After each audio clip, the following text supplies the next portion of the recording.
All right. We have Rick is on Zoom. We have Representative Dittrich here, and we will, may I call this meeting to order? May I have a roll call, please? Trustee DeBoer. Here. Truttschel. Here. Pfeiffer. Here. Walschlager. Here. Hallquist. Here. Trustee Connor is on Zoom. Can you hear us, Rick?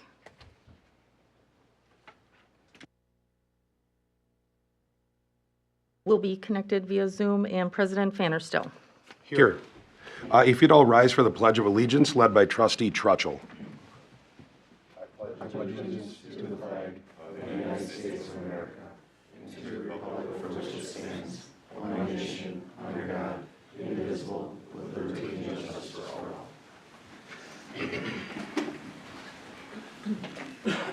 All right, at this time, we're going to have public comment for anybody that wants to speak in public comment. Anybody in the room that wants to speak can go towards the podium. Do we have anybody on Zoom? Nobody, just checking in, right? Okay. Seeing that we have no one that wants to speak in public comment, we'll move to our first item on our agenda, which is a legislative update by State Representative Barbara Dittrich, who is here and just got done with a tour of our police station. What's hot? Well, thank you. It's good to be here with a year under our belt together. I wrote some notes because, as you know, we politicians tend to drone on. So I'm trying to encapsulate in just a nutshell some of what we got done for you in this legislative session in Madison. First of all, in divided government, you know, it's no small thing that we get a budget passed, a biennial budget passed and done on time, which we did. And I will say, nobody gets 100% of what they want in these budgets. I hear from a lot of constituents of, you know, why wasn't there more of this or less of that? And there are always concessions made. And what we come out with at the end is where we could meet with divided government. And there are people that think we should dig our heels in and not pass a budget. That would not work well for you here in the village of Hartland. So I think it's no small accomplishment that we get it done with divided government and on time. One thing that was really a huge focus, and I really have to give a lot of credit to your former state representative, Cindy Duco, and another of other legislators, Senator Bradley, who's nowhere near this district, is we really worked on getting a study on I-94 moved up by the DOT. There are a disproportionate number of crashes and deaths from the Waukesha County line all the way to the Jefferson County line. And yet Dane County is having some lovely resurfacing done as I drive into the Capitol again. And yet if you compare the numbers, they're astonishing. We have some great people at the county who have been really, one of them used to actually be with the DOT. And so, and happens to live in our legislative district, I might add, and was really able to put on paper a good case for moving up the study of I-94 on the DOT's projects.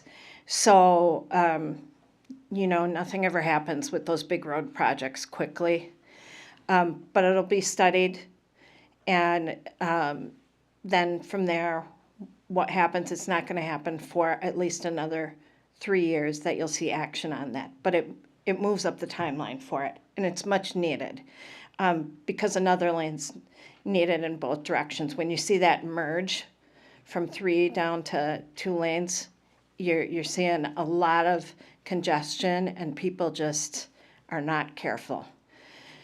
So that was a big deal. As I'm sure you've all heard, we have a budget surplus, and you'll be happy to know your school district wants it. They're not getting it. Some of it has already been accounted for in legislation that we have in the works. We've passed no tax on tips, no tax on overtime. We now have in the works state legislation. For the younger generations, this whole, these Trump accounts on the federal level are really popular with the younger generation. This generation, I will tell you, I still have a young professional living under my roof, and I love him, but I would really love him from further away. And he's like, Mom, I can't afford it. And I don't blame him. I mean, apartments now are what my house payment used to be. It's crazy. So we're looking at doing a Trump account on a state level for that same fixed amount of time. We also are looking at giving the surplus back to the taxpayers. And there's some, the governor wants to give it back to the taxpayers, but the way he wants to give it back to the taxpayers is not the way we want to give it back to the taxpayers. Because ultimately, the way the governor is recommending, you would have people from Illinois collecting that surplus money. And I don't want people from Illinois getting our tax dollars, you guys. So we're still debating over that and how that's going to go back to the taxpayers. Let's see, what else have we had going on? You've probably heard, and I'm sure there's been some kerfuffle out here too, with cell phones in schools. So we got past that, not during instructional time. Now we really are trying to go bell to bell. If you haven't read it, I highly recommend. This generation of kids really has some mental health struggles, and COVID sure didn't help that. But if you can, read the book, The Anxious Generation. Makes an incredible case for how cell phones really have messed with our kids' heads 24/7.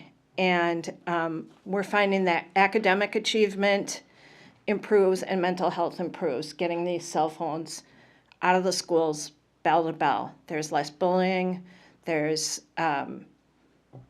less mental health anxiety, and they're able to focus more and actually interact with one another. I will tell you, even from having new staff in my office, like, they don't know how to answer a phone. If anybody has had that in their business, it's like they don't know how to interact with each other. So we've really tried to work on this more, and it's interesting because it's gotten to be a little bit of a partisan issue, and it really shouldn't be because it's not in other states. So we're trying to get that a little bit over the finish line. Of course, there are exceptions for medical issues, but you know, I'm a little long in the tooth compared to some other people in this room. But my kids got through school just fine without cell phones, and I bet some of the kids now will too. Let's see, what else? So along that note, we've really worked hard on a lot of mental health and substance use issues this session. I've been really proud to lead the way on a lot of that. One thing that I was able to get advanced and expanded in the budget is something called Recovery High Schools. I got a grant funding for that last session. This session, we actually expanded it statewide, whereas you have a kid who is, has a substance use problem, and let's face it, it's in all of our high schools. It's in all 72 counties. You can get that kid out of the high school and send him to a recovery high school. Get him away from that crowd they're hanging with and get him on the right track. The sooner you can get that kid on the right track, the more you can keep him away from you and out of our correction system and a productive member of our society. So super excited. We're seeing it in counties all over Wisconsin now, expansion of recovery high schools and so forth. So there are a number of things we're working on with that. Stuff still in the works. I was talking about as I toured your police station. I have a bill now. You know how we blow breathalyzer tests? Well, there is a test where they can test saliva now for 6 different classes of drugs. And there's federal funding to pay for the mobile testing units, to pay, get those units in our police cars so they can add to their probable cause cases. It's not admissible in court, but it sure will help us get more of these unsafe drivers off the road. So very excited about that. I have been working on trying to get prior authorization for our healthcare streamlined. I may not get my bill, which is a broader bill, passed, but I think we're probably going to get one passed for people who have physical therapy, so you don't have to keep jumping through these hoops to get prior authorization, because honestly, I just think that adds to your healthcare costs. So that's one thing. And I have a bill coming to the floor on Thursday to watch for. We're going to get more of your first responders on the job faster by addressing the problems with TCS 10.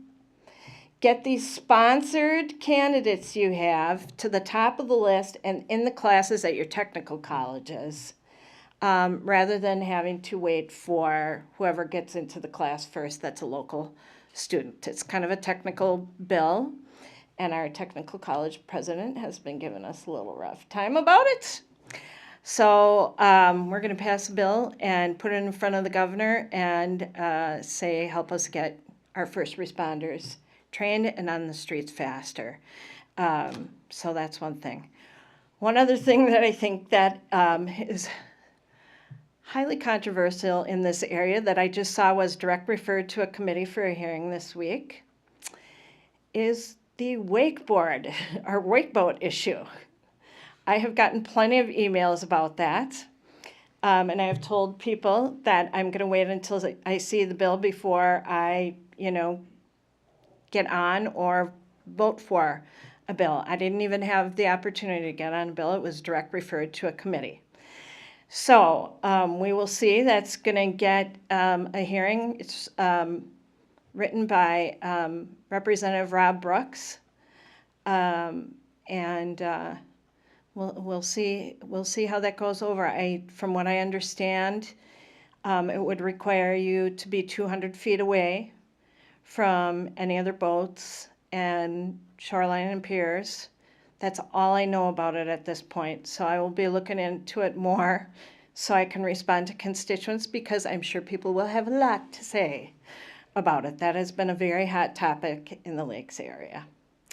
So that is your speed dating, your legislative session. We've had some election bills, Sandy, as you know.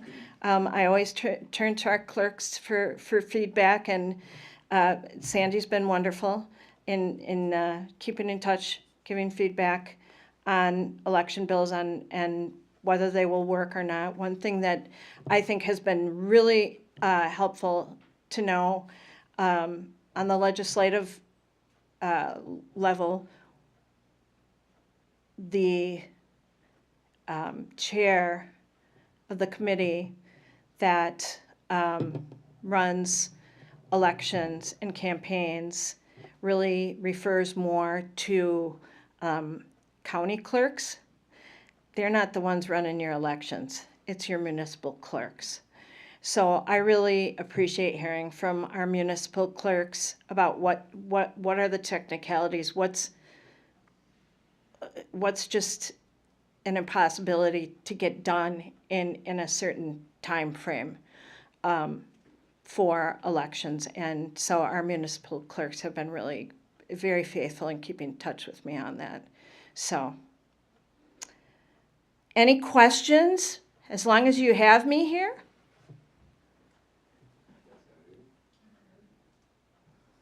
I've got one. Why in God's green earth would we give money to Illinois people from taxpayers of Wisconsin? I don't quite understand that. So, the way you would give a property tax refund, there are different ways you can give it. You can give it through the lottery tax credit or through other means.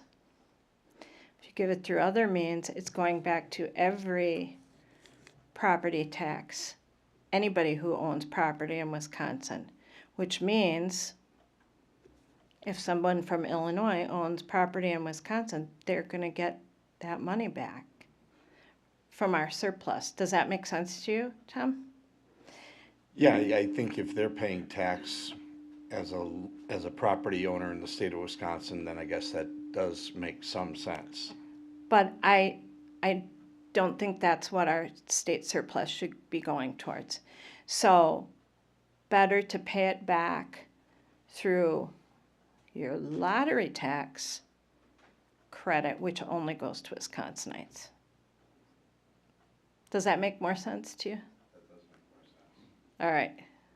Thank So you. that's kind of the direction that I'm leaning. Got it. Thank you. You are most welcome. Anything else?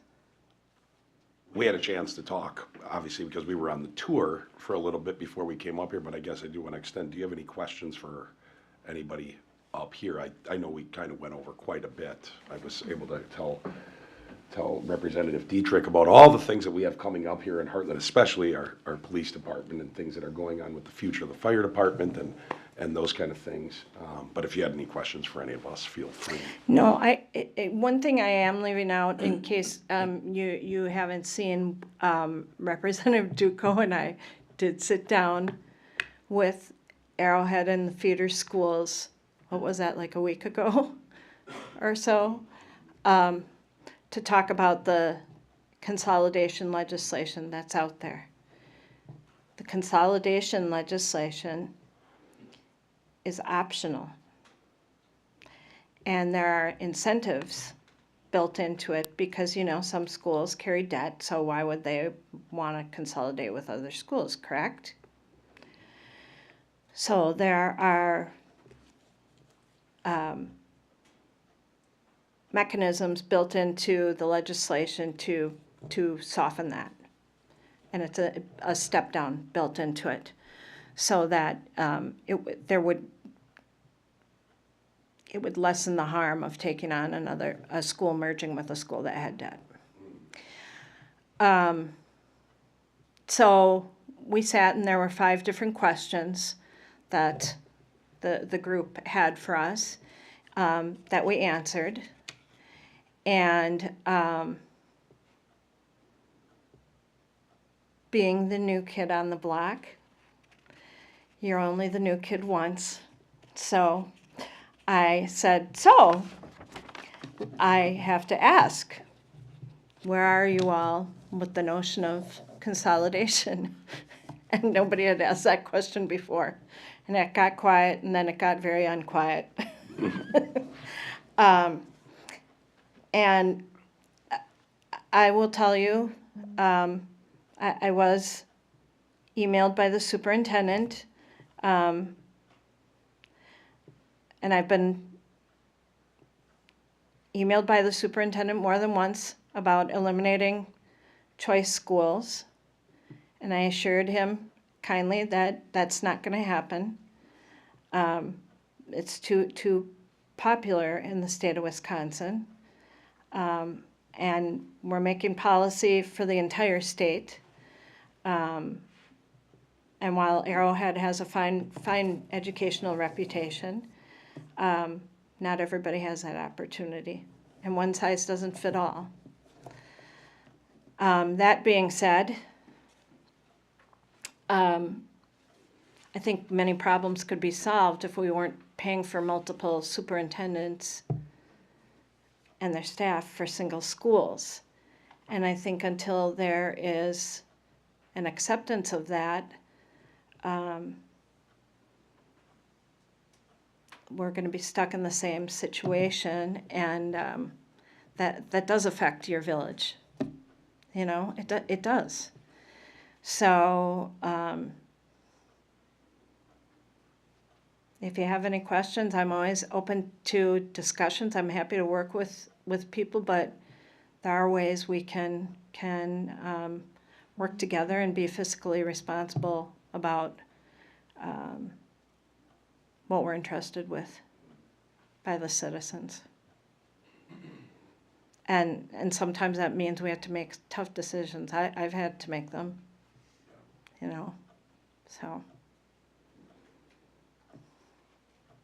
Well, I thank you very much, and the board thanks you for coming, and I'm glad you were able to tour the police station.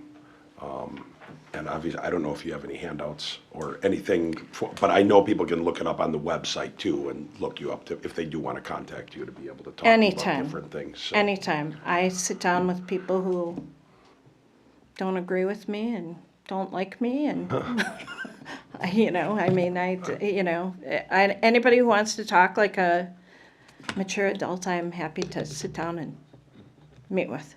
Sure. Well, thank you so much for coming to give us the updates. Anytime. It's good to meet with you, and it's good to meet with you not for the first time. Yeah. So, good to meet on a regular basis and give you an Yeah. update, so. Well, thank you, Sandy. Thank you, Barbara. Do you mind Yeah. just taking a picture for us before she goes? Oh, If I take a picture, can I just send it to you? yes, Is that cool? absolutely. I got my haircut for the weekend. This is a coincidence. My goodness. Okay.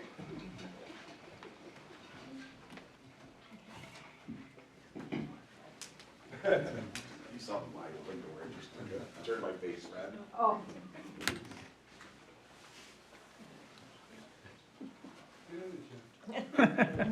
Photo bomb? There you go, bunny ears, yes. Thank you. Thank you very much. Absolutely, absolutely, anytime. You bet.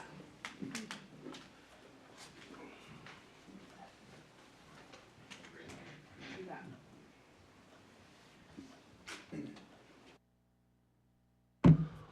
Okay, well, we have now the consideration of the approval of the minutes for the January 26, 2026 meeting. Make a motion to approve the minutes for January 26th. Second. It's been moved and seconded to approve the minutes for the January 26th meeting. Any discussion? All in favor? Aye. Aye. All opposed? That motion is carried. Now we have consideration of vouchers for payment in the amount of $8,559,025.56. I'll make a motion to approve the vouchers and payments of $8,559,025.56. Second? It's been moved and seconded to approve the vouchers for $8,559,025.56. Any discussion? I do want to let people know that is not our spending money for the month. If I have my calculations right, it's $7,990,459 that is being paid to the schools. We have to take the tax money and pay everybody their money now. So that is actually tax money that came in and is going out to where it belongs. Correct, Ryan? I had the right amount? Yep, that's Okay. correct. And that's all I had. Anybody else? All in favor? Aye. Aye. All opposed? That motion is carried. Now we have actions related to licenses and permits, discussion and consideration of different special events applications. First, we have Hartland's Farmers Market, Sundays, June 1st through October 31st, 2026. She was here, remember last time?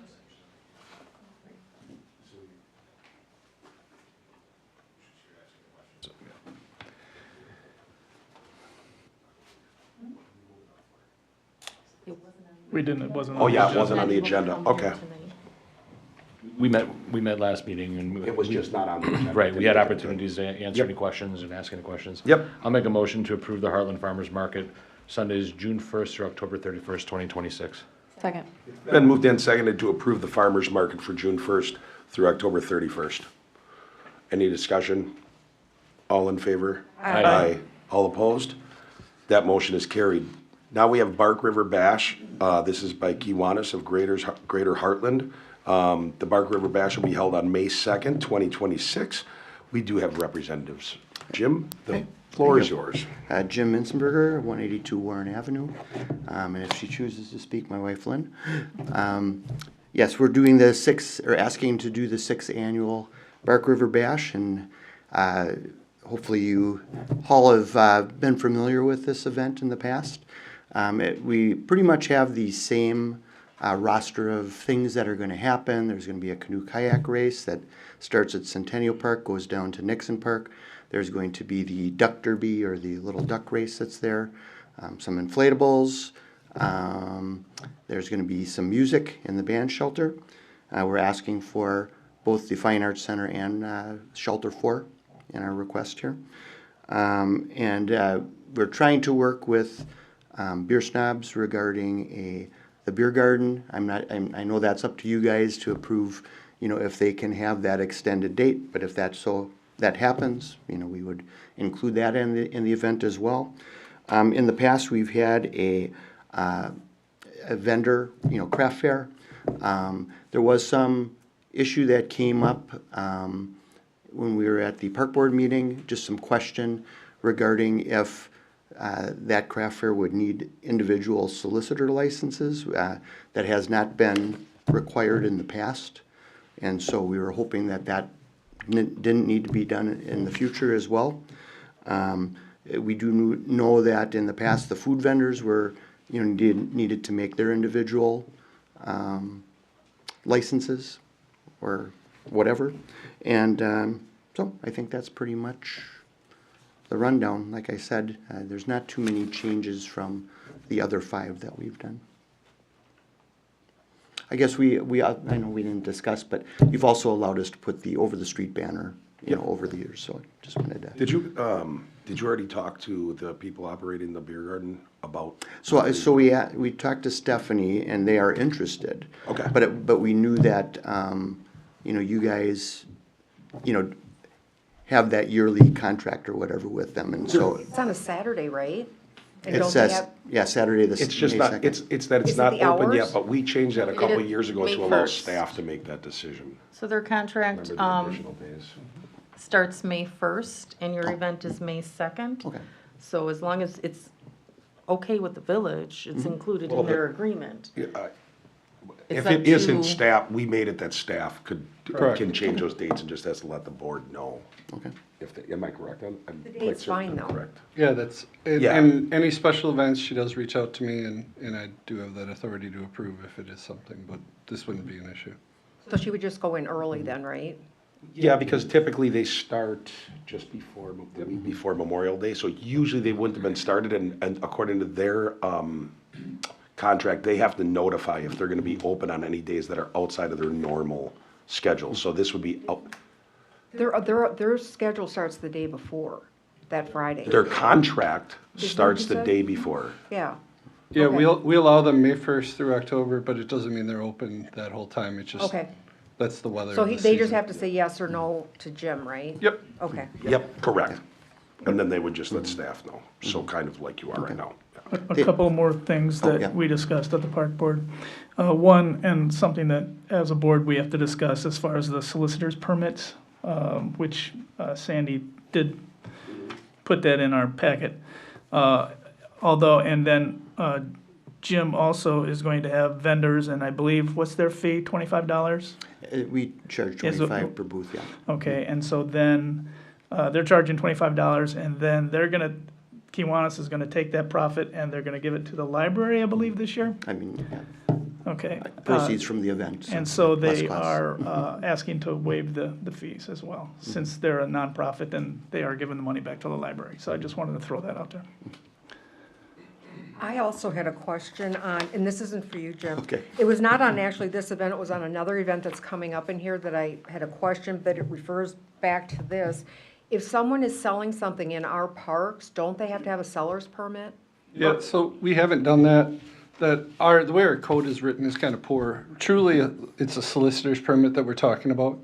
Sandy just happened to catch that this should, again, we're gonna have to update the code.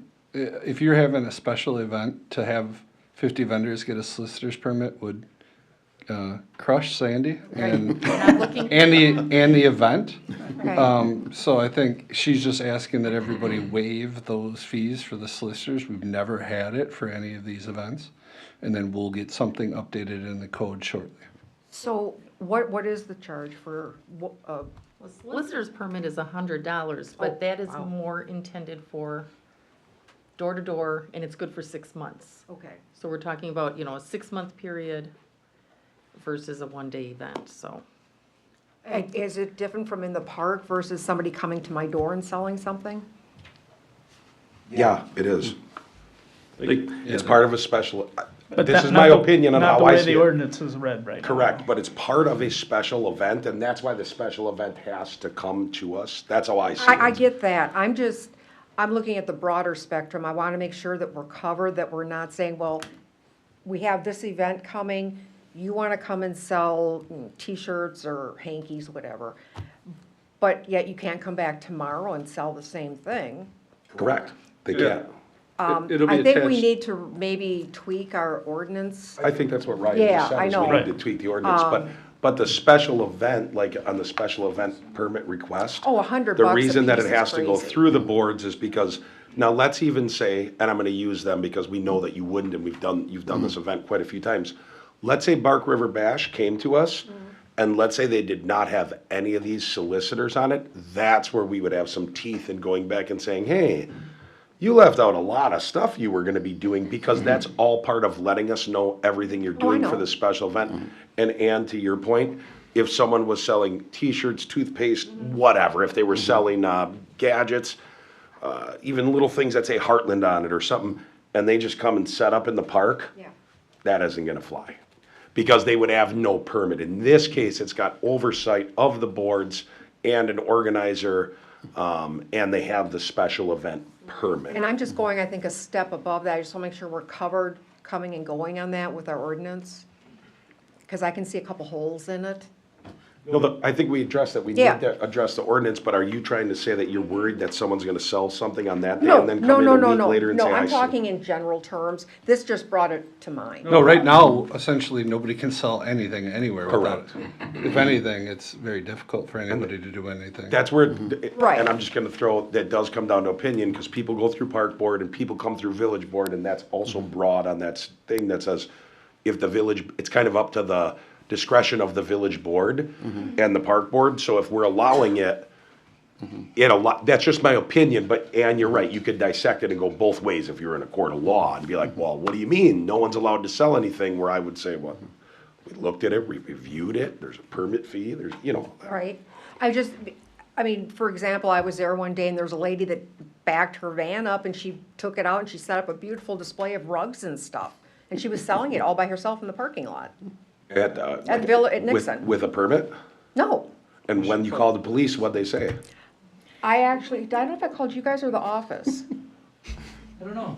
I think I called the cops. Okay, They I came mean, down there, checked that kind out. of stuff is gonna happen. I'm just saying, I want to make sure that we're covered, that they're on both ends. We're Okay. covered. If someone sets up and starts selling, believe Okay, me, we're I'm covered. good, I'm good. We're covered. I'll make a motion to approve the Bark River Bash by Kiwanis on May 2nd, 2026 with the fees waived. Second? It's been moved and seconded, to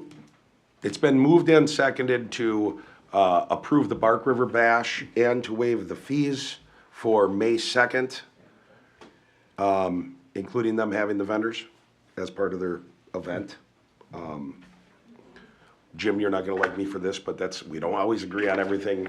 So I'm gonna, well, you have the floor first if you want it, but for myself, I think it's wonderful what you're doing for the library, and I think Bark River Bash is absolutely wonderful. And I'd say, I'm, like, an event like this, I'm for waiving the fees from me personally, because I think it benefits Hartland so much.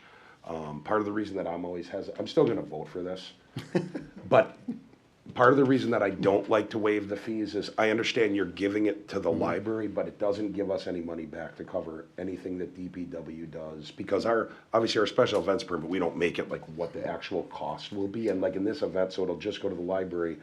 But that means that people in Hartland that may not like the Bark River Bash, not that I know of anybody that doesn't, but I'm just trying to be real this is the reason that we have the permit fees, and this is why I'm real hesitant to waive those fees, because it automatically, everybody could say, well, I'm gonna do this and waive the fees, and I'm just gonna give the money here, and in time, it can really take away your budgeting, but it's not who's giving that money to DPW for collecting the garbage, getting the bathrooms open, that kind of thing. I mean, in this case, they're already gonna be open, but that's my reasoning for not liking to waive the fees.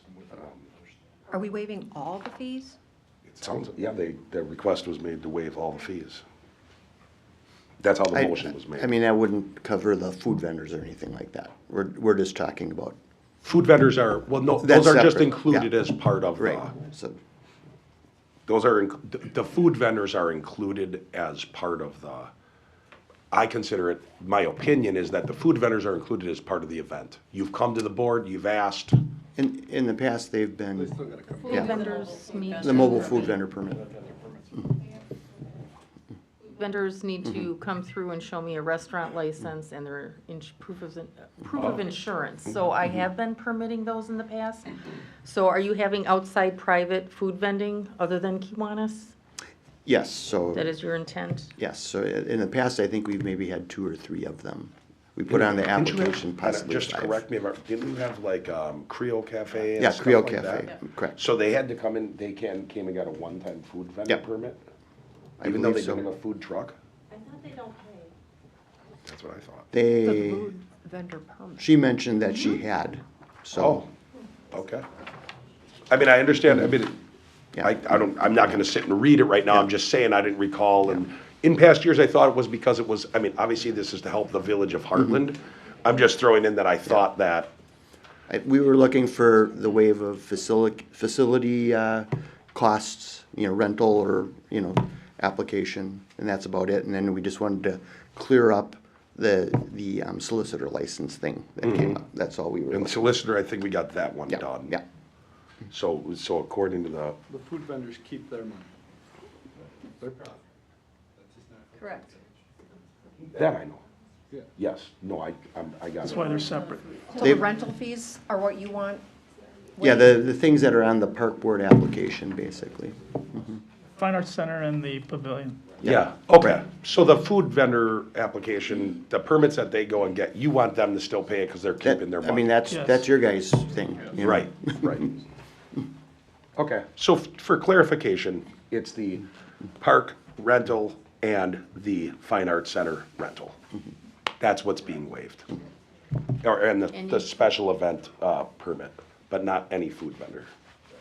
But non-food vendor fees you want waived. But in the past, they hadn't applied. Those were where I Yep, was. just for clarification, I guess, and then we can work on Yep. We'll modifying tighten and putting things that up. exception in the ordinance. We've never had so much going on. But so, yeah, the park rentals will be waived, and then food vendors will come in, and there's not gonna be a fee for the selling other stuff, non-food items. Any other discussion? One, do you need to be involved with placement and all that kind of stuff? Yeah, I mean, we've worked with Jim in the past on this events and stuff like that, so I'm sure we'll communicate before like Get Diggers Hotline and stuff. We talked about that in park board and stuff. We always have good communication with the group, so it shouldn't be a problem. And, go ahead. No, that's- With that time of year, and I'm gonna stress, I mean, and we've done this before, but obviously we don't want the grass all tore up, so people are not gonna be all of a sudden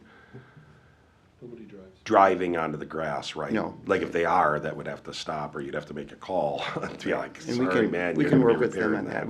We plan on closing, applications for vendors about a month before. Okay. So, Right. it gives us a little time to get it together. We'll give everything to them where we'll work with staff on placement. Yeah. And we'll let the vendors know that they can't drive on Yep, they just got carted in, sure. I saw on the bills that do we have to pay for Digger's Hotline? Because I saw in here that we were paying. So we pay for Digger's Hotline when we make a request as a utility, so when I get a locate for like the stormwater stuff that we're doing Okay, over but in not Chestnut for Ridge. this. Not for this. Okay, all Nope. right, thank you. We've arranged it the last time or two. I think. Yep. Yeah. You charge them, they don't charge you. Correct. Yeah, they charge the utilities that are Yep. making the locates. Yep. Anybody else for discussion? All in favor? Aye. All opposed? Motion is carried. Thank you very much. Thank you so much. Thank you, Jim. Love to work with you guys. Guess we greased the skids on that We're- ordinance a little bit. We're looking, well, there's always one out there. There are a lot of them out there. Now we have baby goat yoga. This is a Wisconsin Athletic Club on May 31st, 2026. Hi, I'm back again. on? I'm Katie. I'm the group fitness manager at the Wisconsin Athletic Club. And this would be our third time doing baby goat yoga. So yes, just asking to do that again over at Nixon Park. It's usually about like 3 hours in total just to get the fence set up, and then about like 45 minutes to an hour of the actual event, and then just taking the fence back down at the end. So yeah, Sunday, May 31st, about 9 a.m. to 12 p.m. is what we're looking for. This was also approved by the park board, so. How deep does this fence go? What's that? It's a small fence, isn't it? Yeah, Like it's you're not, like- how far are you going into the ground? Do they need to do a deer's hotline in this too? No, Just because it's. stake it in. Yeah, it's not actually deep, but it's just really That's what I temporary. figured. Yeah. Almost like plow markers. Yeah. Yeah, Yep. Okay. because they're baby goats. Cool. Tiny ones. Very tiny. It's They're just gonna to be keep, fresh. Baby goats. it's just to keep the yoga people in the, Yeah. They don't want to leave the goats. Okay. Anybody have anything on this? I'll make a motion to approve the baby goat yoga Second. on May 31st, 26. I'll second. It's been moved and seconded to approve the baby goat yoga on May 31st, 2026. All in favor? Aye. All opposed? That motion is carried. Thank you very Okay, much. so Good luck. Thanks, guys. Thank you. All right, now we have the street dance, Hartland Chamber of Commerce. Elise is here. This will be held on August 22nd, 2026. Yes, so I'm glad he cleared the solicitor's permit up. So we are to hold a street dance on August 22nd. It will be the same as last year, except for the, we are adding vendors into the event. On the map, those will be going on the west side of the street. There was, like, if you've been there, there's a bags tournament, and then there's some open area before they close the street. We got permission to use that vacant parking lot, old gas station area to put vendors in there as well. So I did fill out a solicitor's permit just for the chamber. I did not pay for it. We have, when you do vendors, you have to submit all this stuff into the state of Wisconsin to make sure they're paying sales tax. To have every vendor fill out a solicitor's permit as well is like a paperwork nightmare. So I will submit in for us, but if you want to see every vendor information, I will give you my list. But I'm asking not to fill it How have out. you done it in the past? Never. It just goes to what we're talking about, where if you read our code, every vendor should be a solicitor, and that's not the intent of a special event permit. No, I'm asking, so in the past, you wouldn't give a list of vendors, you just let us know, hey, we're gonna be having some vendors, and. Yeah, because That's I've what run we're like 10 vendor events with you guys. No, that's why because I think we Never should have just I keep ever. doing it the way we've been doing it, and then if we change the code, because again, same deal here, special events. I would say a solicitor to me is somebody who goes out and seeks your business, whereas like you're going door to door, you're seeking a cold call. If you are a vendor, people are seeking you. That's the difference. Where you're not, if you're, I can see at the fireworks, but if you're hawking, light up necklaces, you're walking around going to people. Yep. Same So thing, that, yep. that's where I kind of find the difference. They're stationary, they're in one spot. I don't know if that helps you write a code. Well, I just think I think right now it should just be part of the special, or it's in front of the boards, yeah. I agree. Okay, so, and I think I have 2 temporary bartenders permits on there as well for our special event. My question with this, with the Porta Johns, do you have approval from US Bank to put them? Yeah, there's a whole written out approval from him included in here, listing everything we expect. Same thing with done. Birch and Banyan or any of the businesses in that or along the path? Birch and Banyan, we're not using any of their space. So they were all, Sorry, it just looked like the family area was over there. technically US Bank owns that property. Sorry, I was mixing up the words. Birch and Banyan were part of it. I see it now.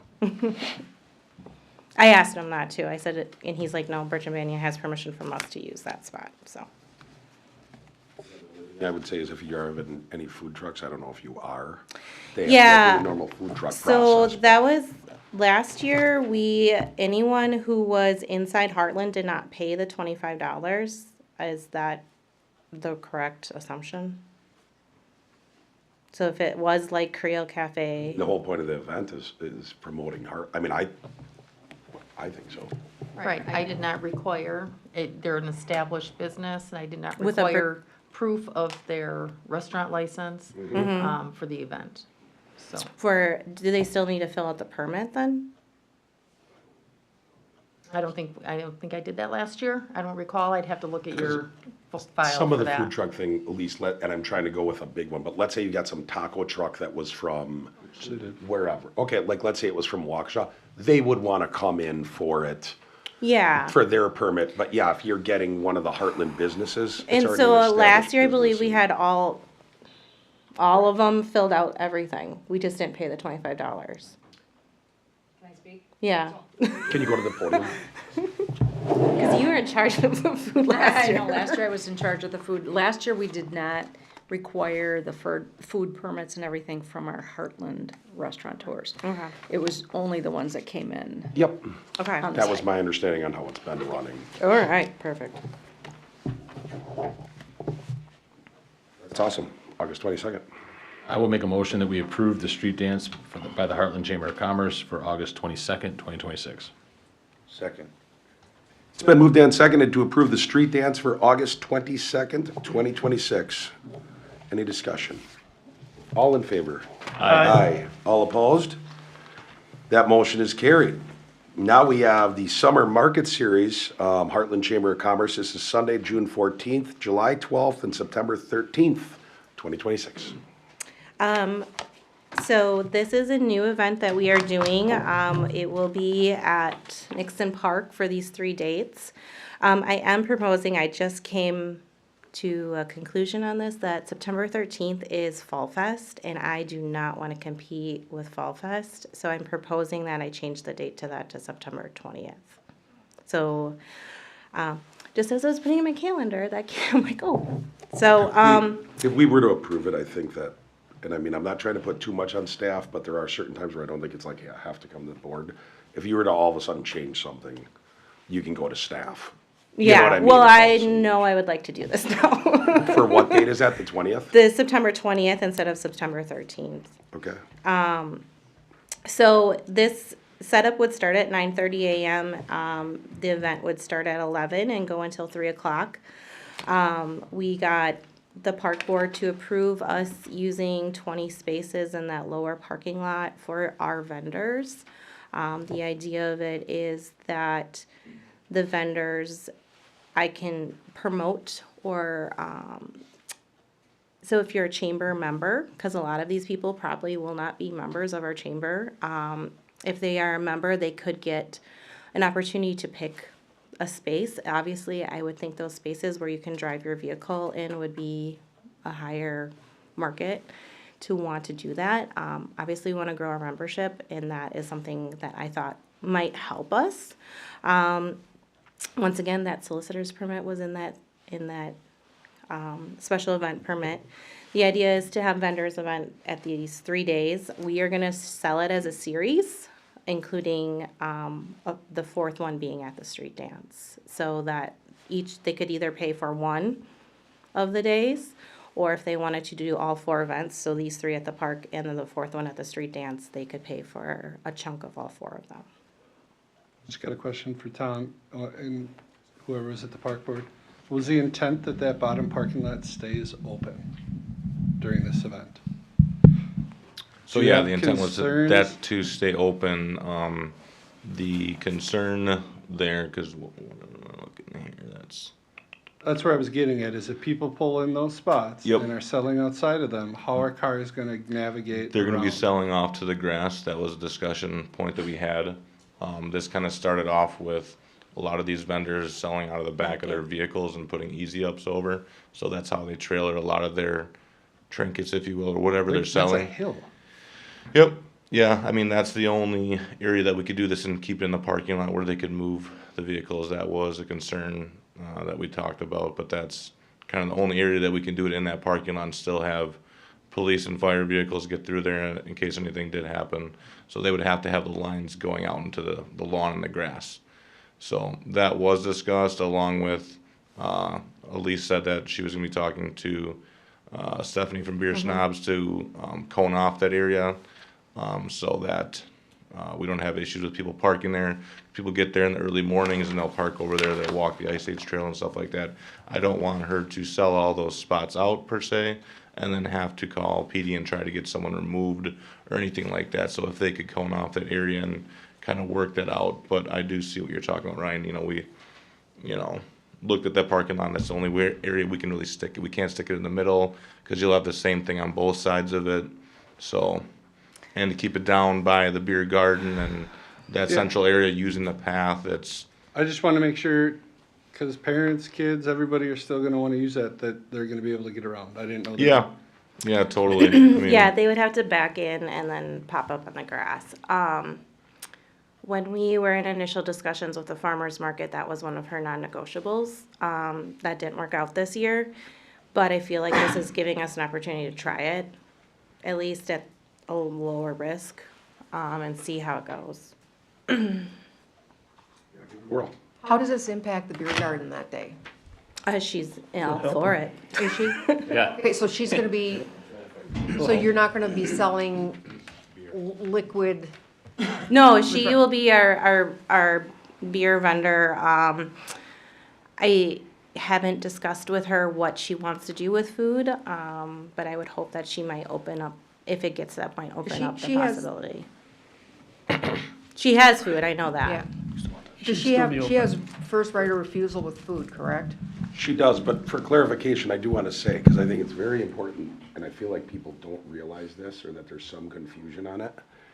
No one in the village of Hartland, or outside of the village of Hartland, can come into the village of Hartland and go into a park or anywhere else and just start selling beer.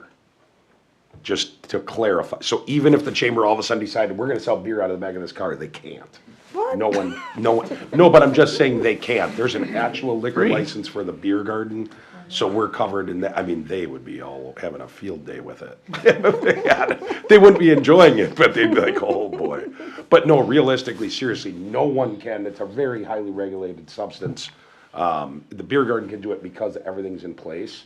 And in fact, just to clarify, like you're right of the right of first refusal, on beer garden days, but, And Sunday's a beer garden day.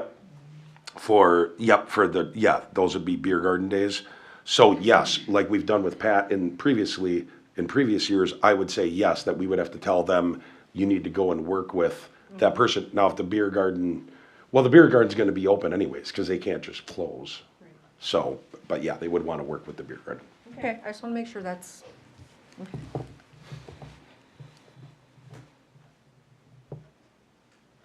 I will make a motion that we approve the summer market series for the Heartland Chamber of Commerce, Sundays, June 14th, July 12th, and September 20th, 2026.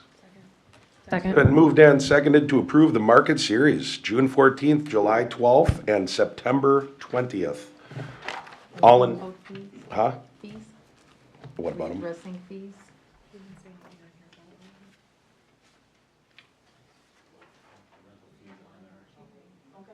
I did not pay yet. I don't see a receipt in my stuff.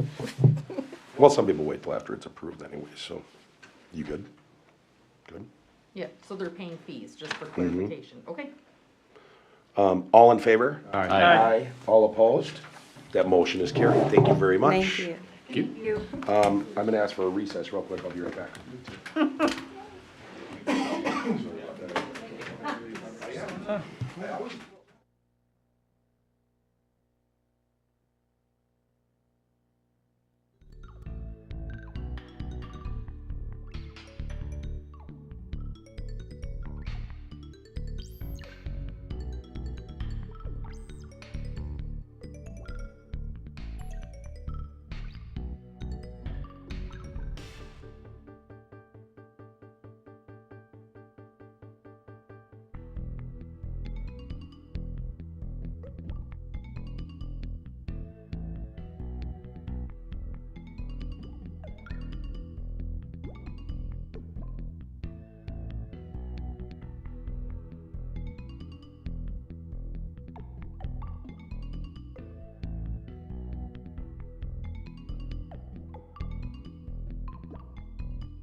So we'll get,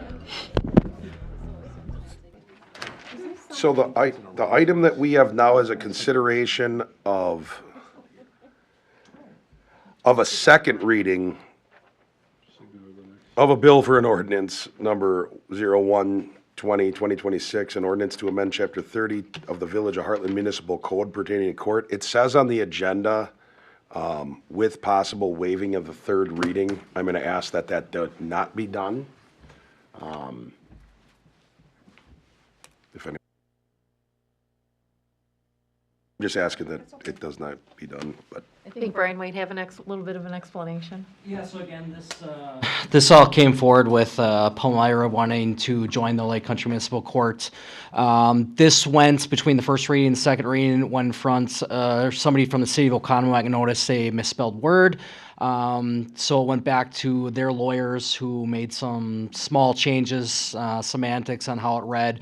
An instance would have been municipal court or court, and it changed to Lake Country Municipal Court. So Chief Misko wished that we did not suspend the rules today, and we went to a third reading just in case that there was some more of those minor changes between the next couple weeks. Good idea. Cool. Now we have discussion and consideration to award the village's cross-connection control plan to HydroCorp, Inc. All right, so the village has a cross-connection control plan, and this is all of our commercial accounts that we have. The frequency for these cross-connection inspection is based off of the risk rating that the building has. So this is non-residential. This is commercial, high-risk buildings and stuff like that. So we need a certified inspector to do this. The village has always used HydroCorp. There's not really anyone else in this area that does this. The village signed this contract back in 2024. It's up for renewal, 2-year contract. So it's $172 per inspection. The last time we signed the contract, it was $161 per inspection. Staff recommends renewing the proposal for HydroCorp Inc. to complete cross-connection and backflow inspections for 2026 and 2027 for the sum of $28,274.41. Never had problems with them before? They do Nope, good work? we have not. We have been using them for as far back as I could find. I'll make a motion then to approve Village Cross Connection Control Panel to HydroCorp in the amount of $28,274.41 for 2026, 2027 season. It's been moved and seconded to approve the award of the village's cross-connection control plan to HydroCorp, Inc.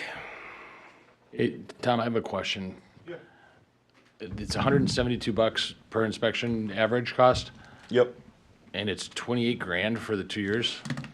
Yeah, so it's 82 properties a year, but that depends on the frequency of inspection. So if they go and do an inspection and something's wrong, then they have to come back for reinspection. If it's wrong again, they have to come back and do another inspection. So it's just those initial inspections is where you're seeing that. So there's multiple visits that can come from one property per se. Okay, Yep. thank you.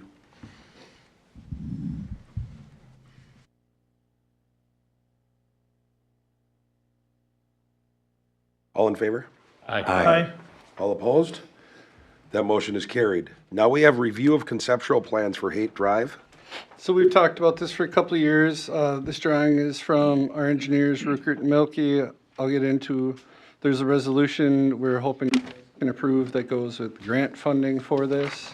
Hopefully you've had an opportunity to see some of the pictures. We have not met or had any approval from either building owner yet. They know about it. They've all walked it with us. This is just conceptual, looking to move it to the Plan Commission. And Attorney De La Mora will get involved at a point in the near future when we meet with the owners to determine whether we do a 10-year lease, we give the land away. Either way, we want the property owners to maintain it. You see my cursor here. This will be split. So, you know, this is not a perfect architectural drawing, but this will be the inns, this will be veer snobs, this may be a public section. They have fire pits, things of that nature. So there are some renderings down here that show it. The key for us is that up here on Cottonwood, this will be blocked, barricaded, shut. This will be a crosswalk here. So it'll just be a one-way stop. It will no longer be the odd two-way stop where people don't know if they're turning or not. And it still allows people to get into the inn, but with this, they would be able to have more outdoor dining. They would be able to have igloos in the winter. So just kind of some renderings. You can see the height difference, and we're bringing it up to the height. So it'll be, this will not be grass. We've talked about that. Grass is too hard to maintain. It'll probably be some kind of colored concrete that we do. We mentioned they could do like an AstroTurf. The problem is when you're out using a snowblower or anything, because this will get used in the winter, our hope is that they'll be pushing around rubber beads and need to replace that. So this kind of looks like Arizona. Remember, engineers did this, so it's a little, looks a little southwestern look, but it'll be should be a good opportunity. The goal would be where you see this, that eventually we would have an annual Christmas tree there for our Christmas tree lighting. That would all be part of our drafts and agreements that we would get with the owners. Go ahead. One safety concern, I guess, go back to one of these pictures and then take your cursor and put it all the way up the parking lot to the north, all the way up. Okay, so right up here, yeah, there is a little alleyway that's going from the old gas station down to that parking lot. So I would hate to see some car try and cut and go through that. I don't think that alleyway will exist within a year or two. Well, I'm just, as of right now, it's there. Yep, we could put a bollard or something there to block it off. I mean, I don't know if the inn is using it, but that would be something that I'd be Absolutely. concerned about. Yeah, we blocked that off for events and stuff in the past. I have several questions, or is that, okay. I see that, so what we're planning on then is to give half of this to one restaurant and half to another, correct? Don't know yet. Okay. Well, that's the way it's drawn Half here. of them would be able to use, yes, where the green is, correct. And then the green might be for, From here, it could be a public use. Public, But okay. they won't be able to use that for alcohol, like their alcoholic beverages will have to stay within each facility. so you mentioned a grant. Who's paying? That's a lot of money. I can't see a grant paying for this whole thing. Who's Yeah, gonna? about 50,000. This was all approved in the budget. So we're gonna pay for it and give it away free? I don't know if give it away, but yeah, the intent. I don't like that. It's for safety I purposes. think that the restaurant should have some kind of stake in this, some kind of ownership. What?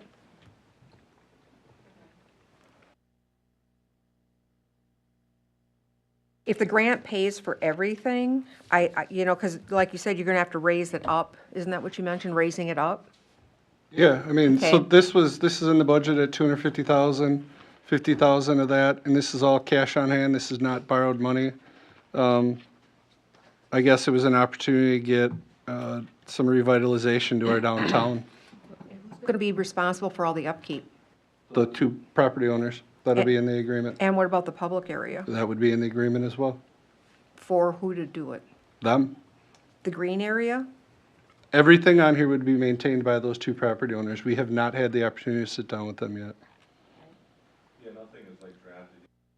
Was that they would be maintaining those areas until we would need to use it for a special event. There'd basically be an agreement saying that we could use this for the Christmas tree lighting, or we could use this for some other event. It was a thought process, but the maintenance, and once this is signed over, they would basically be owning this, so the maintenance would be on them. Or lease. We don't, Yeah, right. the There's opportunity that there's a we- lot of open. So the public can't just go in and plop down at one of those tables and just sit these they could. Yeah, they could on the ones that are off to the right. on the green, but I'm talking about in the gray. I mean, if somebody's coming, let's say from Nixon Park and wants to just have their little picnic at a table, they can't do that in the gray Well, area. I would argue right now, they can't do that, because it's parking spots and beer Well- snobs area. I understand that. I just want to clarify that that would be only for patrons of each restaurant. Yes. Okay. That's what I needed to Yeah, hear. so most, if you travel around the country, most larger cities are now putting outdoor dining on streets and blocking the street. It's actually extremely popular to have them outside. This takes a dangerous intersection. We've had several cars almost go into beer snobs, and creates a much safer pedestrian path. It's going to reshape this library parking so that these aren't angled spots. And then with the future development up here, this would be a growing and a good opportunity for that area. Future development of what area? The parcel's up here to the north. Okay. Is that already being discussed? We've met with potential developers, but no, there's nothing preliminary. Haven't seen plans, haven't seen anything. I get probably 3 developers a week that have brilliant ideas that never come forward. Be nice to get rid of that old gas station. It is an awesome use of that space, and I love the rendering. I think it's great to add the outdoor dining. It's great for the downtown. And I think adding in a couple of public use tables and some fire pits and things like that, that's gonna bring a lot of good things to that area. That's gonna bring a lot of allure. I like it a lot. Yeah, I mentioned if the two, and again, they may not cooperate, may not like each other. It'd be great for them to string lights across, do things to make it a very, a pleasant area for everyone to be. We're redoing the alley in Palmer's to make that more inviting for pedestrian traffic as well, so. One of the things that I guess I'll throw in, and it's not picking it apart, I think it's a great idea. I would like to, since we haven't sat down with them, obviously things cost money, but I'd like to see us come up with see if we can't have someone give us a couple different ideas, or maybe various people, but get a couple different ideas on the layout and stuff like that, considering what we're facing. I hear some of the stuff that people are bringing up, I think could be gotten over. You can have two separate areas that still can look as one. But I think just getting a couple different ideas, I think it's a great use of the space. I think it could be fantastic. It'd be a great area to, I think it's good having the public space, because it's a great area if someone did want to hang out just in the public space where it almost is, I'm talking really borderline, almost not even borderline, but almost becomes partially park, kind of, but it's public space near the other bars. I think most people are gonna go and get something from those restaurants and are gonna sit there. I think the bigger concern we would have, as opposed to just like saying, just plop down there, if someone goes across the street or walks from Duke's with a pizza, can they go sit there? That's where I'm saying I think we might wanna have some public space. But I think it might be a good idea to just get a couple different ideas, but I think we'll have to know if we have some buy-in from and when I say ideas, I'm saying that I think it's a good idea to have different ideas on how to lay the property. All of this came directly from Rupert and Milky. As far as the reason it's the split is to ensure that, each parcel gets what their opportunity is. As Sandy mentioned, if you're at a table down here, you cannot have alcohol from the inn. It's not their premise. There's zero way that you can cross lines with alcohol. So that's why it is defined. Oh, no, I get that. I get that. So what would you like them to do? No, I was just saying, different ideas on the layout. I was just saying, because it's only seeing one layout, I didn't know if maybe there was I'm asking if there's a possibility. We got a couple from. Yeah, there was 4 total that Pete kind of showed us. He really hadn't turned it over to his landscape design guy yet. He was figuring out if this would work. The biggest thing we looked for initially was utilities, if there was utilities in that roadway, which there's not, miraculously. And then trying to get that pitch, because that road right there is up a hill. So yeah. That's why in that one picture there's that concrete wall, and how to taper that back, how to get drainage to work and stuff is some of the things that we initially started looking at. It's the ADA compliant. Yep, ADA compliance, and then part of that grant is having, space. Yeah, community space open to the public, so, kind of different ideas and how that would be used, and once again, like Ryan said, there's a lot that's kind of unknown until we sit down with the 2 other parties, but yeah, there's 2 other renderings that they had for this, so. And I think, I don't want it to be missed in what I'm saying. I think it's an outstanding idea to utilize the space. I'm saying, but we're only looking at one rendition. All I'm saying is I think it's good to have multiple ideas. You can take it to Plan Commission. So the whole point of this too is, if there's something you guys don't like, so up here, if you can see my little cursor, this is kind of the end of the world. We can't get much further because the inn needs their deliveries to make this path. Yep. Even what he has here, I think they're gonna have to cut out. Yeah, and they did a little bit of, curb work over by the library for that island and stuff, so my plow trucks can get through and stuff like that. So what he has there, it is 2 different examples a little bit. The one has the staircase, the one doesn't. The planter's in the middle on the one, it's not on the other. There was talks of putting, the public space on the Cottonwood side instead of the library side, But at that point too, you have people from the library that may want to go over there, so there was the desire of keeping the community space to that side, away from the noise if people are reading and, I don't know what this all envisions. We still have to talk to both owners. They may say, we don't want to do it. So I got a what if. Let's say one owner says, hey, great idea. The other one says, I don't include me. So can we say, hey, Dukes, or hey, Phoenix, would you like to take that area? And if they say yes, now do we have to set up some type of a portable kitchen of some sort? So I think the struggle with this is if you look here, this is all Beer Snobs parcel right there. So again, so what is then these 3 tables? And then here, they're losing 8 parking spots. So if one says no and the other says yes, I would put bollards here and still close the road, and it would just be really ugly. You know, and both of them seem to want to do it. It's just hard. One of the owners is always out of town.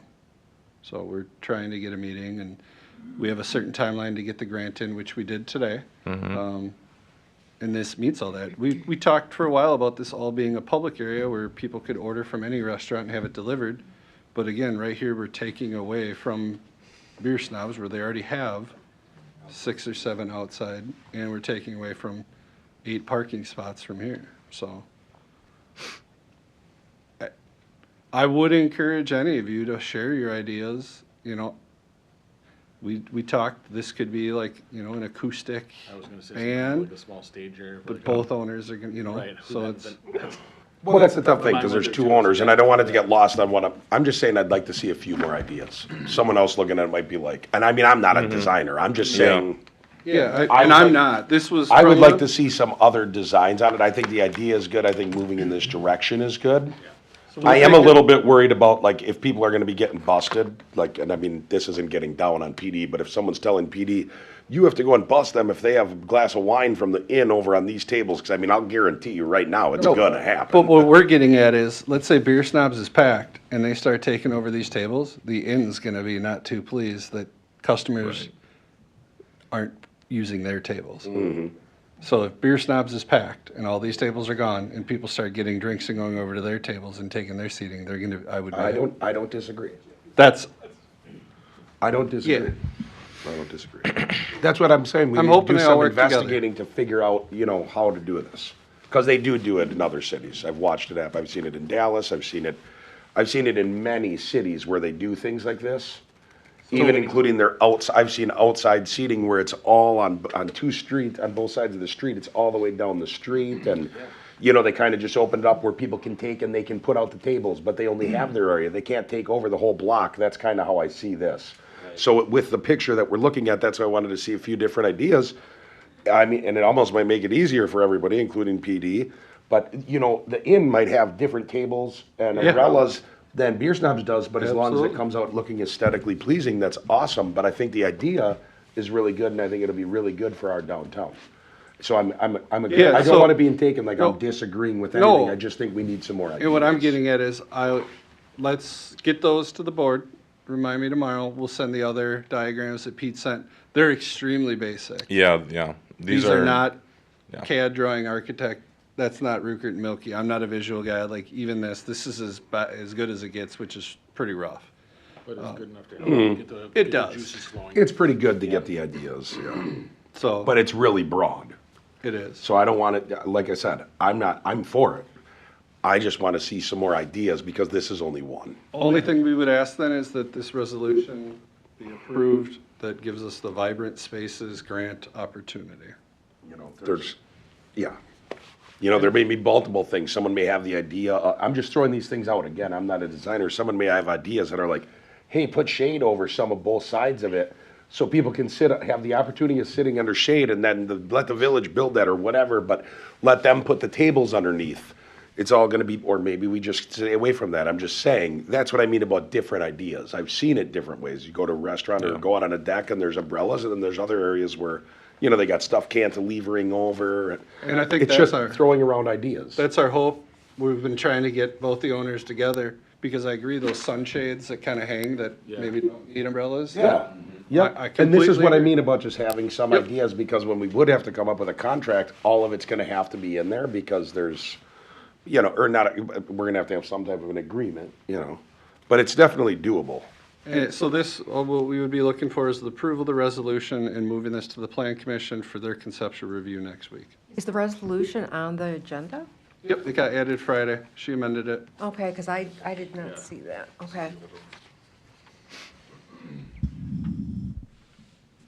I'll make a motion to, can I just read the resolution number 0206-2026, a resolution authorizing the submission of a 2026 Vibrant Spaces Grant application to the Wisconsin Economic Development Corporation for the Village of Hartland. Is that Second. It's been moved and seconded to approve the, an ordinance to amend, is that correct? No, that's not correct. It's not a, it's, Oh, he read it, to approve the conceptual plan on Haight Drive. And the resolution.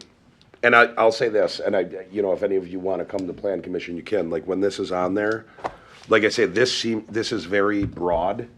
So I'm approving the concept. I just want to be very clear with my vote. I'm voting and saying, I think it's a good idea to close down the street and make it some type of a public space, or kind of like we have here where the two spaces can use it. That doesn't mean I'm saying, okay, all of a sudden if someone's like, wait a minute, you saw the drawing, how can you be against it? No, I'm not saying I'm just for this, because I haven't seen multiple ideas and stuff like that. Is there a time limit on that grant? That it has to move to a certain spot by? Yes, by the end of March, I believe is what Pete said, right? Yeah, end of March. That has to be approved by the village board? I believe so. There you go. Well, with that being the case, I would strongly encourage like calling some people that are able to do like some design. I'm just saying, because that makes the time really limited. so you want us to get like design architects in this? No, design architect is broad. I'm saying get some people that can do even this kind of work, but that have like ideas that have like looked at it to come up with some ideas. We'll share what R&M sent. Because by the time we get to the end of March, that means that we would have, if we approve it completely, we have to have a contract, some type of a contract in place with the owners, don't we? Yeah, So that would be a rush. And we've Tried. We've been working since December, early December, to try and have a meeting with both owners and just people out of country. Okay. And it doesn't have to be rushed. We would just not get the $50,000 grant, and that's fine. Right. Well, no, I want to get the $50,000 grant, so we can work on that end as well.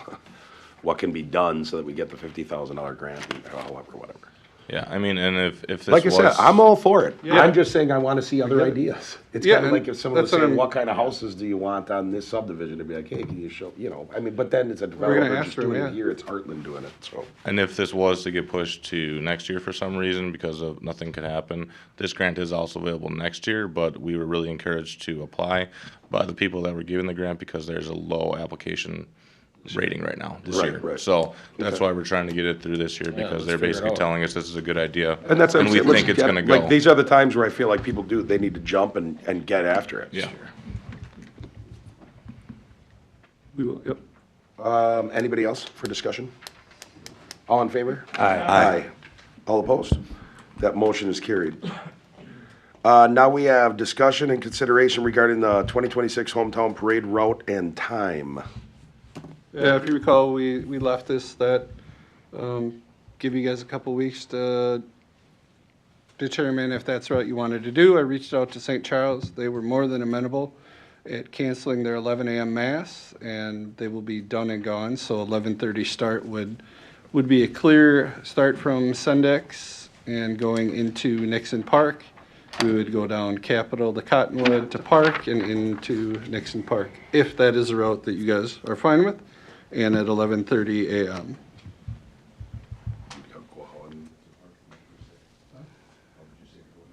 Sendex, yep, it'll go Cottonwood to Park Avenue into Nixon. If that's what you guys want to do. Cool that St. Charles was good with They were changing out. awesome. That's fantastic. Personally, I think it's great to have it in back at the park. I know this is a change. I know it's a hard thing to sort out with what we're gonna do with all the floats and kids and people. But the idea is they'll have something to do there because we're making Sunday fun day. So I think it's an awesome idea to put it back to how it used to be. And the beer garden would probably be operated by beer snobs on that Sunday. We talked to them today, and that would be the goal. Okay. I'd be all for that. Start at 11, have it at 11:30. I know that pushes it up for people, but you know what? I even thought of, that means that, I mean, how often are we rushed to get down to Legion when we're at the houses? And you know what I mean? Now, even if we do go back to the houses, then we got a little bit of time after. Sure, yeah. You know what I mean? How often are we, you know?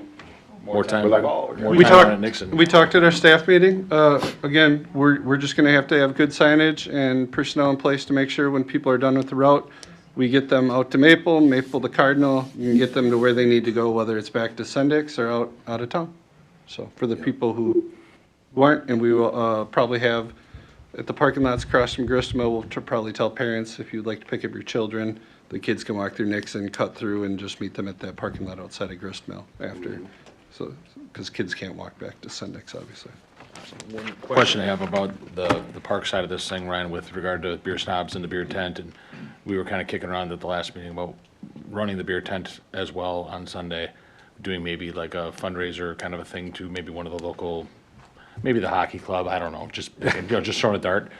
Maybe interested in running the beer tent and doing something with the proceeds from that. Is that something that can still be discussed at a later date, or is that something that's coming off the table, or what? Nope, not coming off the table. I think it's something we could discuss. We just, the key is, you know, we'd probably just go with a different ticket system or different, because the hard part is if people knew they'd have extra tickets, and just Yeah. make For sure. clarification, you wouldn't get the proceeds, you'd Yeah, get there's tips. some part of the profits or something, so split something in some fashion to make them, because then we wouldn't have to have volunteers. We wouldn't have to staff it the way Right, we would. well, that was Thursday, one of Friday, the original ways we were gonna, the first couple of years, that's how we did it, but. As long as we Usually had it's the tips, and then, so it's like the hockey parents. responsible- To be like, make sure you're coming and drinking on that Sunday and tip. Yeah, tip heavy. You bring up a good point. If you sold tickets on Saturday and they have leftover tickets from Saturday and come back Sunday. Yes, yep. You wouldn't be able to. I was use just clear, those and I'm not towards- trying to hurt towards Adam's fear. feelings, but I was clarifying, like, the proceeds, we usually don't get in the middle of that, but, True story. but the tips, I mean, you get beaten up. Give us some ideas. Worst case, the beer garden is an option. And maybe it's both, but, okay. I like it. So you're looking for a motion? I guess just looking for you guys to say, this is the route, so that we can tell the public and the time. We've bounced it off of people. I had a couple comments of 11:30, but most parades, like we mentioned previously, are earlier. So this will lead everyone. It also gets people into Hartland earlier. Gets everyone to Nixon earlier. So yes. Is everything done there? Any thoughts, comments? Good with. You don't want to know my thoughts. I do. I don't want it to change.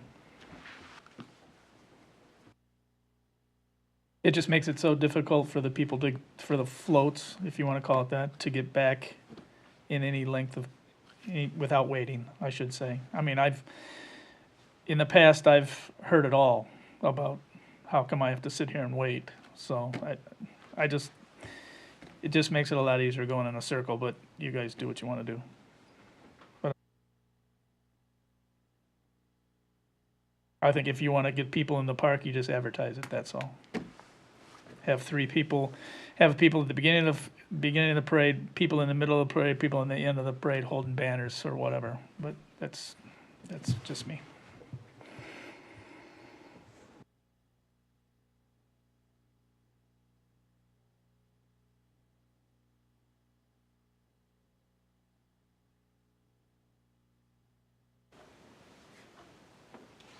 I'd move to change it and start at 11:30, where it goes down Cottonwood and goes down Park. And then ends back at the park. But I would like to talk to you, even after the vote, about the possibility of, the possibility of, I do think it might not be a bad idea because of floats, which it doesn't matter about picking up kids, so that they can at least park, and then once that street clears, they can take off on Maple. That's not part of my motion, I'm just saying I will want that discussion to continue, but I would be for start doing it at 11:30, making sure we're clear with St. Charles and going back to the old route, the traditional route where it ends in the park. I'll second that. It's been moved and seconded to have the parade route go, leave from Sendix, go down Merton, go down Capitol, go left on Cottonwood, left on Park, and then into Nixon Park, and start at 11:30. Any discussion? Have we figured out like the logistics of how to get the floats out quickly or on a timely manner to? Again, we did this for many years, so the problem is. I mean, with the carnival there now, I mean, prior to that, there was nothing there. So Nobody ever drove into the park. They just stopped in the middle of the road. So I was there when I literally watched some of the older gentlemen just park their cars on the side of the road and stop. Former Deputy Chief Calera used to be at that post and just had to keep cars moving. Either way, no route is perfect. Right. This route's a little bit shorter. I don't care either way, but yeah, we will have signs, directions, and ways to get people. So there's no parking. There will be no parking on Park Avenue. So when they're done with the parade, they could park to the side, wait the 20 minutes for the parade, and then get back onto the road.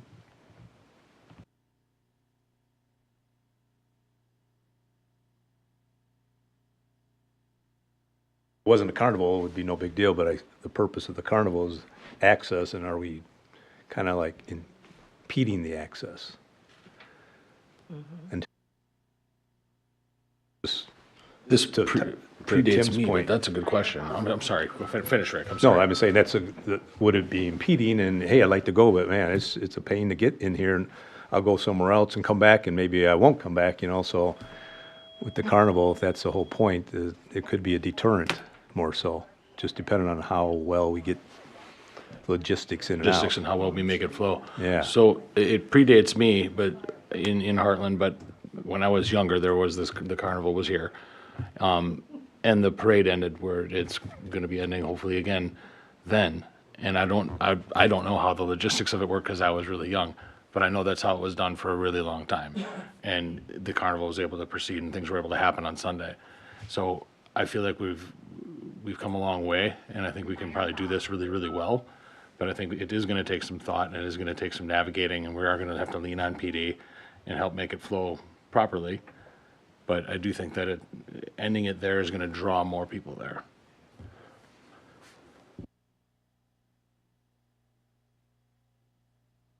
They only were here 1 year. The carnival that we had in talking with them, that being part of my decision, and hearing from people in Hartland that they wanted to go, or they want to at least have it open on Sunday and have the parade route the way it is. And some of that I think is just because they're used to it from growing up with it. But the people at the carnival last year, in talking with them, said that their biggest day, we're like, why aren't you guys open on Sunday? They said their biggest day is usually the Sunday, like when someone has a parade is the Sunday. But whether that'll be true or not, I don't know, but that's what they said. Right. I get, because we never had the carnival on a Sunday, so. In the past, we did. Right, I'm saying in the last couple of years. Would it behoove us to not change the route this year, see what happens with the carnival and how many people are there, and then we can kind of see the logistics and reconsider next year? It's I hard. just wonder if we're changing two things at once, if that's gonna backfire on us, I don't know. The carnival from 10:30 a.m. to 12:30 p.m. is going to be dead because it'll be everyone on that parade route. If you've driven after the parade, it's amazing how open it gets. Everything's clogged, and then once the parade goes through, it's like nobody ever existed. Everyone scatters.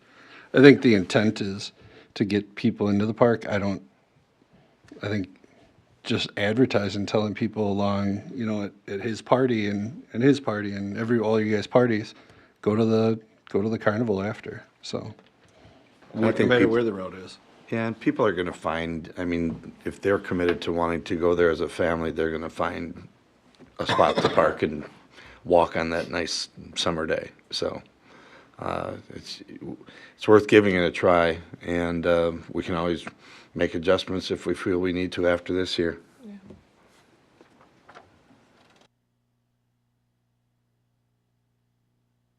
No, I'm good, I just. Saying go into the park, it's not actually gonna go into the park, correct? It's just No. gonna go, okay, all right, thank you. It's not gonna go into the park. Yeah, but it's gonna be on the I'm road talking right with there. people in I the just village of wasn't- Hartland, there's a lot of people that see it that way because Right. that's where they go to, Yep. and then they go into the park. Okay, I was just. You know what I so, mean? yeah. There will end up being a lot of people probably, now this is where the cars come in, there will be a lot of people that are probably, let's take a Boy Scout troop, where there's gonna be two dads or a dad and a mom or whatever that are like, okay, you gotta take the cars, we'll go with the boys, meet us back at the park. I'm not it's not as long of a, I'm not that concerned with it because, I mean, at the end of each parade, I walk to the Phoenix and then I go to stop by where they're announcing and get by Tabby's and stop by the Palmer's and then I go to Truttschel's and then I go to Pfeiffer's and I can go all the way back to, I mean, last year I walked the parade twice.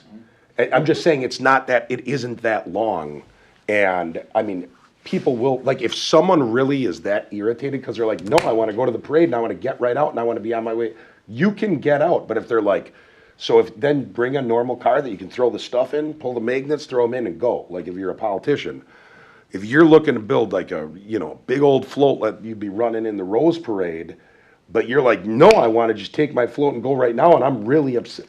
Maybe Hartland's not the parade for you, but there's going to be 95 other people that think that it is, and I think we're going to be all right. You know, that's just my thinking on it, but, and that's why I made the motion. That's, Jeff, what if we ended the parade before you turn left by PD? What if we ended it right at PD? That way they could go straight if they want, or they could go left. and So go down we to the talked park. about that. The only hard part, and I'm not against it, we'd have to have, where do you, we block people in, right? So everything is a block to get people. So if it ends right at Park, we let them keep going straight. Yeah. Do we have like a block and then we open it and a block? That's what I'm getting at is just, we did talk about that and it's just trying to, because they're, We have to put up those big concrete things. Is that what no, you're saying? or vehicles, or every access point to the parade is blocked, everywhere. So once you get to Maple, that's different. There's no pedestrians on that. When you get over to where Duke's is, there always are pedestrians that used to sit on that corner of the road. So we'd either have to keep the pedestrians out of the road and just block the road up by Gristmill. You know what I mean? Just block it. That's the other, we just trying to let people out without letting people in, so. it's the other reason why I make the motion is, you know, in the past 2 years, when we run the route the way that we run it, when you go through that parade, like, there used to be a building up. It was like watching a really good movie, you know, you're building up until the climactic end. And you would go through the parade, and that's how it was, because everybody was down there. I mean, by the time you get downtown, first you pass all the parties and the houses, but now you're passing the businesses, and it's packed. And it's packed, it's lined up to the park. And by doing it this way, you know, there's multiple reasons why I think it's a good idea. Number one, the tradition, and there's, I can't say that this isn't everybody in Hartland. I'm not going to say it was 50 people, but I bet you I had 10 or 15 that were like, man, you gotta go with the old route. We did that for a lot of years. Why are you going with the new route? So there's the tradition of it. The other one is now you're catching 3 businesses that are not included. You're catching the Inn, you're catching Beer Snobs, you're catching Phoenix, and that's not to mention any of the other businesses that are along that way. Tom Brass's Insurance used to have people in front of it, and a lot of those, Keller Williams packs their place. I mean, we already go past there, but, so there's that aspect of it, but you used to go and there was a building. When you go down north, once you get towards the end, the houses get a little spotty, and you end your parade by going under a bridge where there's really no one, because they don't want to be in the shade. There's no one, and you go and you're done, and then you just kind of go. So it actually it slows down as the parade ends instead of builds with the excitement. So there's something beautiful in that, I think, and I really mean that, you know, the people, it builds up and there's a lot of people. So those are my reasons for doing it. Doesn't mean, I mean, I don't know, maybe I'll end up being completely wrong or something. I look at it as we tried something else for 2 years because of safety in the Waukesha parade, and it was easier to get people back there, but in the most part, I think a lot of the village and the people that are going to be going to the carnival, if everybody's got to end at Sendik's and then head back to the carnival, they're waiting an hour and a half to get to the carnival from when they end, or a half hour, whatever. I've had a lot of people in the village say they would love to see it back to traditional route, so just a lot of feedback that way. Anybody else for discussion? All in favor? Aye. Aye. All opposed? Aye. Nay.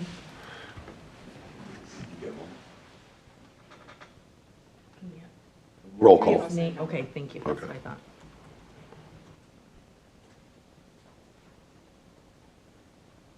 So that motion carries. Everybody down here was a yay, correct? Yes. All right. Announcements. Working on the summer rec guide right now, building that out. We just posted our summer camp information, so that registration will be opening on March 11th. And then just still working on securing hometown sponsorships.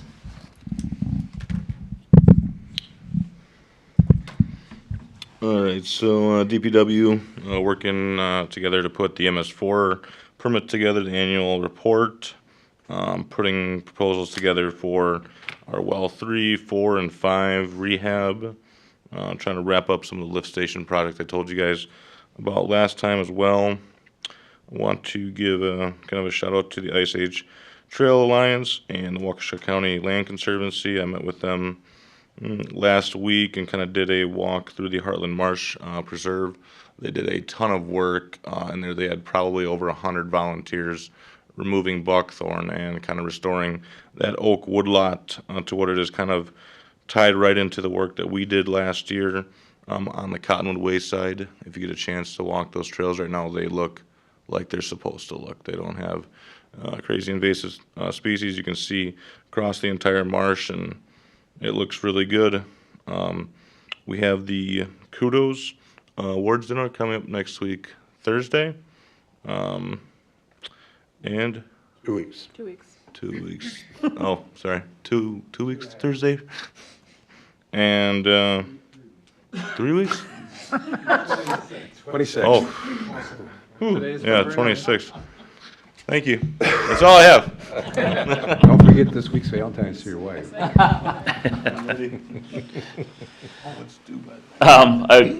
I was at the EMS conference last week up in Green Bay. Got back. We've been working on our different funding sources, the state FAP funding, which is for EMS side, and also a couple other funding opportunities that we've been working on.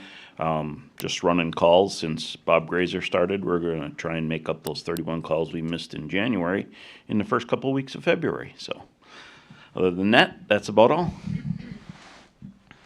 Thank you.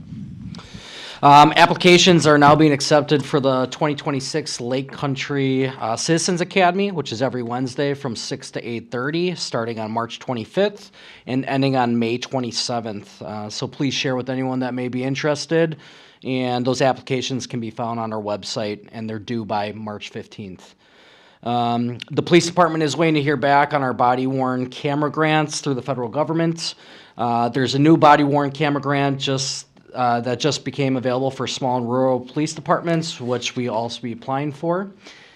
Additionally, on February 18th, Officer Taylor Weiss will be resigning with the Hartland Police Department to join the Germantown Police Department. She's been with the Hartland Police Department for 2 years and came from a larger police department. She made the following statement in her resignation letter. I am thankful for the multitude of opportunities and experience I've obtained during my employment, your personal support upon my successes, and I am proud to have been part of this great law enforcement family. So with the departure of Officer Weiss, we have started recruitment to fill that soon vacant position. And the recruitment announcement can be found on the village website as well as WileyNet. And there is no deadline to apply at this time, and it is an ongoing recruitment.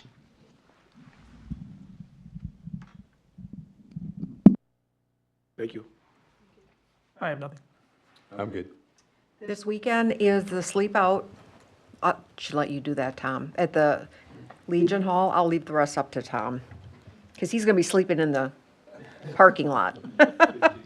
Yeah, I believe there's a band on Friday night with Miles Wangren. Mm-hmm. Saturday night is Nice Rack, I think, again. They were the band on Saturday last year and the previous years. So good musicians, great cause for the homeless vets. They've been so successful to the credit of the community. So come on out. I'll be sleeping out one of those nights for sure. Looks like the weather's gonna be all right, as compared to years past. Shorts on this time. Yeah, right. Flip-flops. I don't have anything, Jeff. I'm good. I'm good, thanks. There's a primary coming up February 17th that does not affect a lot of the village of Hartland. There's no one running against anybody that's up for reelection in Hartland, like the village of Hartland. But there is two schools, Lake Country School and Swallow. Just Swallow. Oh, just Swallow. Okay, Swallow School. So anyway, so a few in Hartland will be going and have that opportunity to vote in the primary for the school board there. I don't have anything further on elections. The only other thing that I have is that I've been talking with Ryan. It's one thing that's been expressed to me by people on the various boards, Park Board, Plan Commission, Police and Fire Commission, to get all the board members and together with, village staff, and to actually have a, maybe somewhat like what we do with our Christmas party, where we're all together, but getting the people that serve on these committees and serve Heartland, getting them together and allowing them to be with staff so they can know each other and have some camaraderie, but also talk about the things that they're doing and what their goals may be for the, the year ahead. So there is some talk about that, and I'll have more details down the road, but just wanted to keep everybody posted on that. Cool.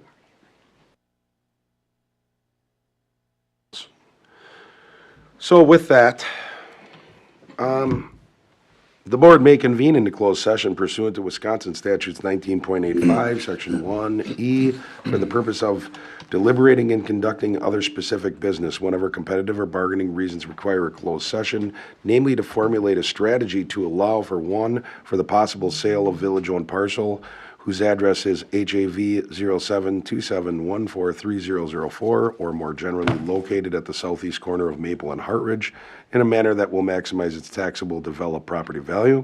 During the course of the closed session, the board will receive input about the steps recommended by legal counsel to be followed and make business judgment decisions as to steps recommended, or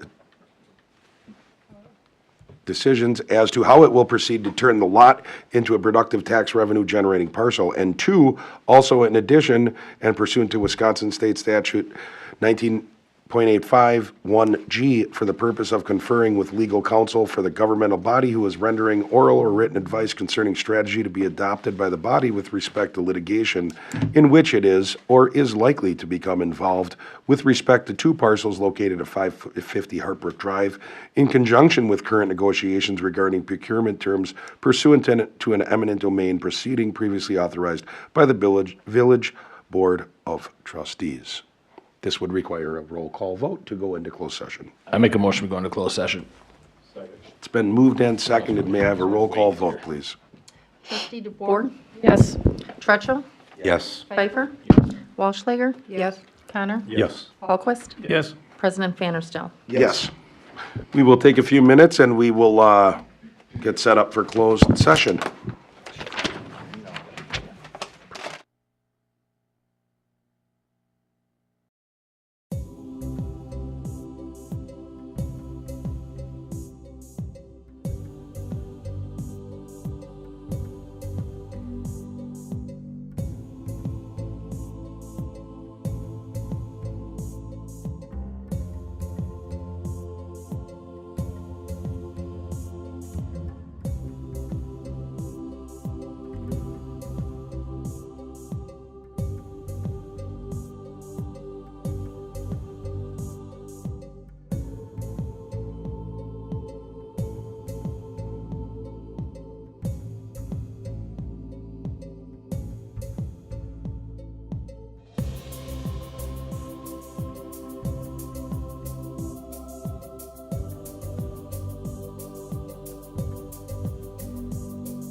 Doors closed. Is it open till 10?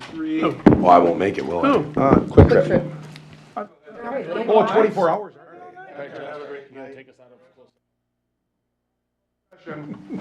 I'll make a motion to adjourn. Second. Motion to go out of closed session. Oh, what? We didn't do it yet. Yeah. Motion to open. Make a motion to come out of closed session. Second. It's been moved and seconded to go out of closed session. This does not require a roll call vote. All in favor? Aye. Aye. All opposed? We're out of closed session. I make a motion we adjourn. Second. Been moved and seconded to adjourn this meeting. All in favor? Aye. Aye. We're adjourned.